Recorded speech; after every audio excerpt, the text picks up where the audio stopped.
নমস্কার বন্ধুরা, দিদির রান্নাঘর উইথ ব্লগ চ্যানেলে আপনাদের প্রত্যেককে স্বাগত।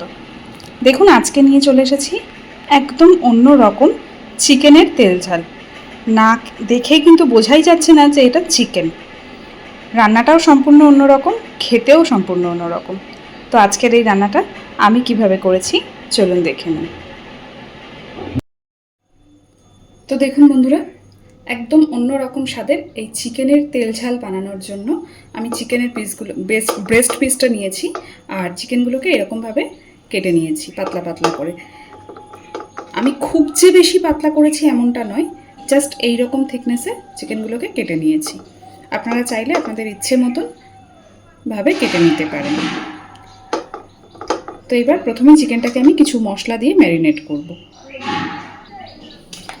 দিয়ে দিচ্ছি পরিমাণ মতো লবণ,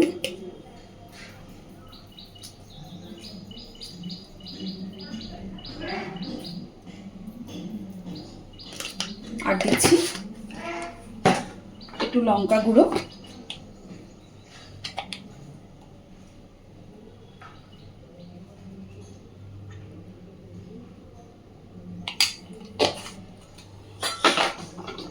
দিচ্ছি একটু হলুদ গুঁড়ো,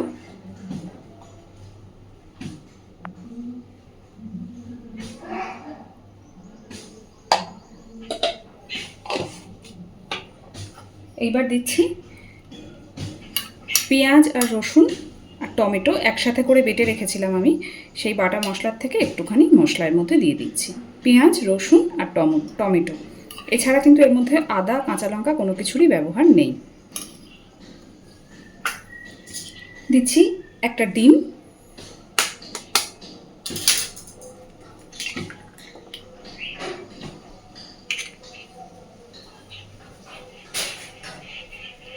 আর দেব সামান্য পরিমাণে একটু ভিনেগার,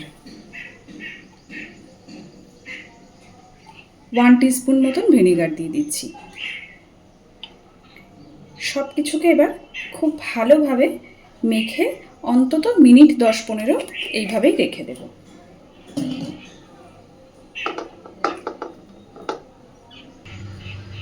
দেখুন, আমি খুব সুন্দর করে চিকেনগুলোকে ম্যারিনেট করে নিয়েছি।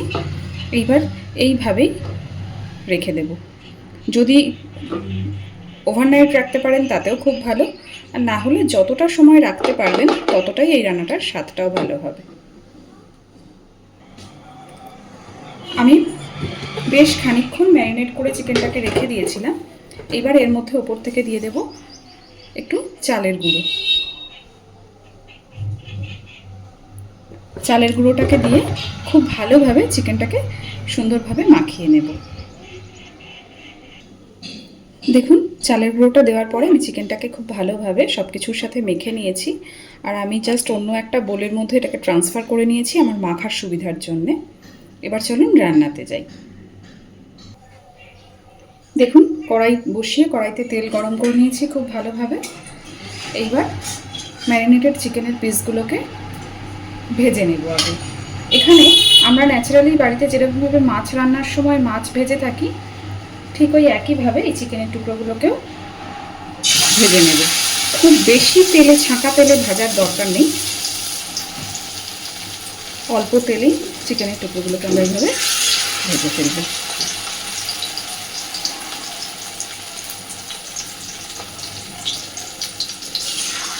ভাজাতেই এই চিকেনের টুকরোটা খেতে এতটা সুন্দর হয় যে মনে হবে যেন ভাজাতেই অনেকটা খেয়ে ফেলি।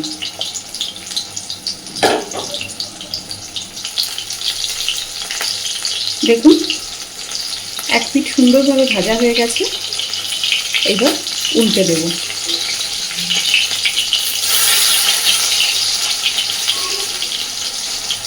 আমি কিন্তু প্রথমেই বলেছি অনেকটা তেল দিয়ে ভাজবার একদমই প্রয়োজন নেই।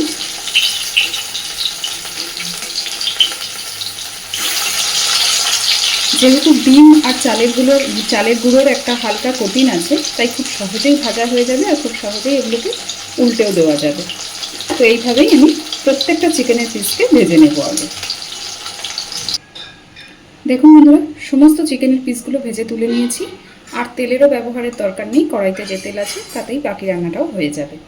ফোড়নে দিচ্ছি প্রথমেই একটু 5 ফোড়ন, একটা তেজপাতা আর একটা শুকনো লঙ্কা দিয়ে দিচ্ছি, দুটো মিডিয়াম সাইজের পেঁয়াজ, একটা বড় টমেটো আর দুটো তিনটে কাঁচা লঙ্কা একসাথে কুচি করে রেখেছি সেইটা।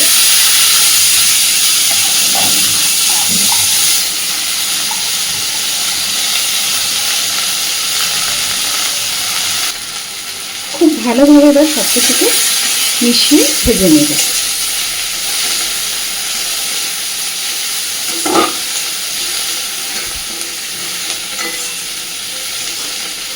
এর মধ্যে আমি 2 থেকে 3 কোয়া রসুনও একটু ভালোভাবে থেতো করে দিয়ে দিয়েছিলাম, সেই সময়টুকু ভিডিওটা অন করা হয়নি।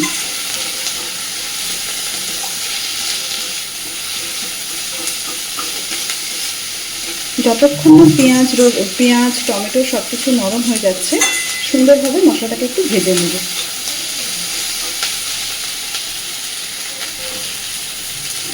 টমেটো পেঁয়াজ সবটাই বেশ খানিকটা নরম হয়ে এসেছে। এই পর্যায়ে আমি দিয়ে দিচ্ছি লম্বা লম্বা করে, যেভাবে ঠিক আমরা মাছের ঝালে ব্যবহার করি সেইভাবে লম্বা লম্বা করে কেটে নেওয়া আলু। তবে আপনারা চাইলে এখানে আলুটা স্কিপ করতেও পারেন।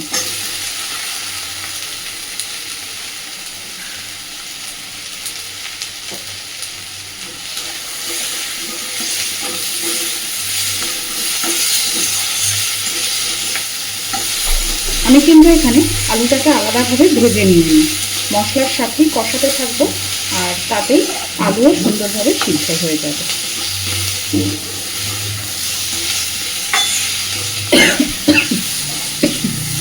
এই পর্যায়েতেই দিয়ে দেবো পরিমাণ মতো লবণ,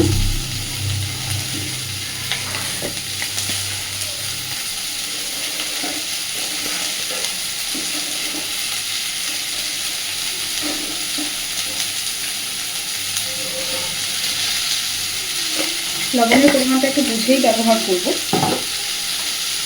কারণ চিকেনগুলোতে ভাজার সময় অলরেডি লবণ দিয়েই ভেজেছি। দিয়ে দিচ্ছি হলুদ গুঁড়ো,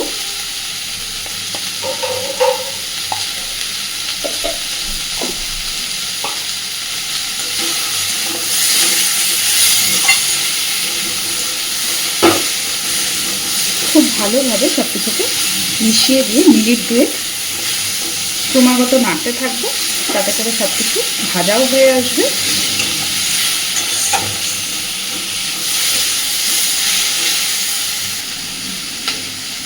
খুব ভালোভাবে সব কিছুকে ভেজে নিয়েছি।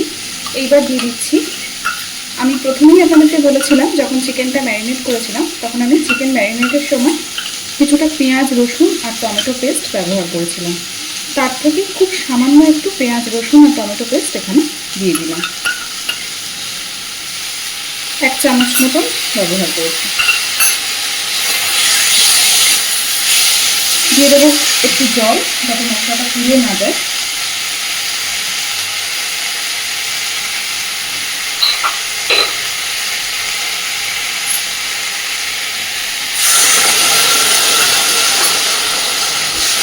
জলটা দিয়ে গ্যাসের ফ্লেমটাকে মিডিয়ামে রেখে খুব ভালো করে যতক্ষণ না মশলা থেকে তেল ছাড়ছে বা কাঁচা গন্ধ চলে যাচ্ছে খুব ভালোভাবে মশলাটাকে কষাতে থাকবো।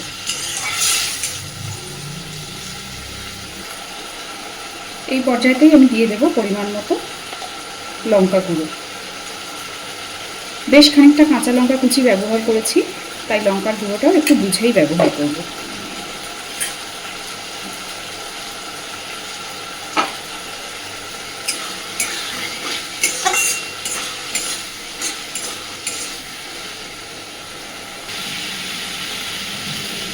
দেখুন খুব সুন্দর করে মশলা কষে নিয়েছি আলুর সাথে, মশলা দিয়েও এবার তেল ছাড়তে শুরু করেছে। এই পর্যায়ে আমি দিয়ে দেবো জল।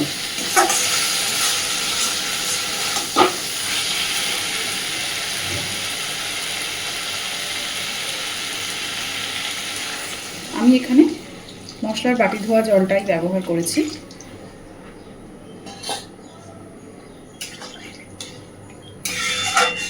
খুব ভালোভাবে এবার আমি ঝোলটাকে ফোটাতে থাকবো যতক্ষণ না আলু 70 to 80% মতো সিদ্ধ হয়ে যাচ্ছে।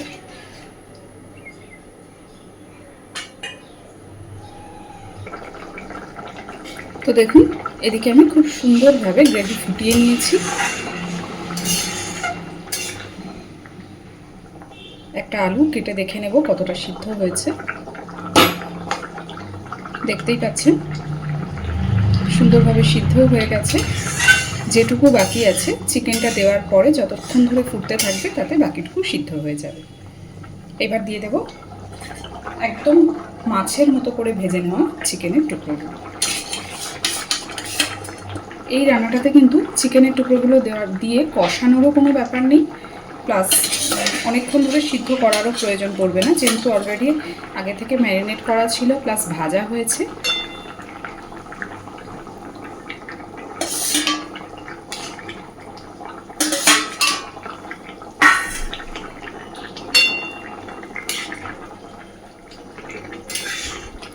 এইবার গ্যাসের ফ্লেমটাকে লো টু মিডিয়ামে রেখে আরও মিনিট 5 খুব ভালোভাবে এটাকে ফোটাতে থাকবো।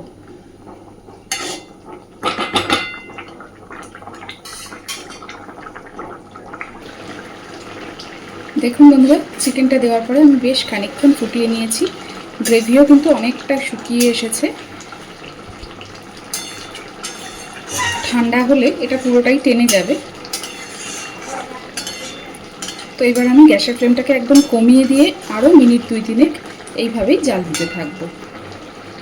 আমার আজকের এই খুব সহজ এবং সিম্পলভাবে চিকেনের তেল ঝালের রেসিপিটা কেমন লেগেছে আমাকে অবশ্যই জানাবেন, আর প্লিজ এইভাবে বাড়িতে একবার ট্রাই করে দেখবেন।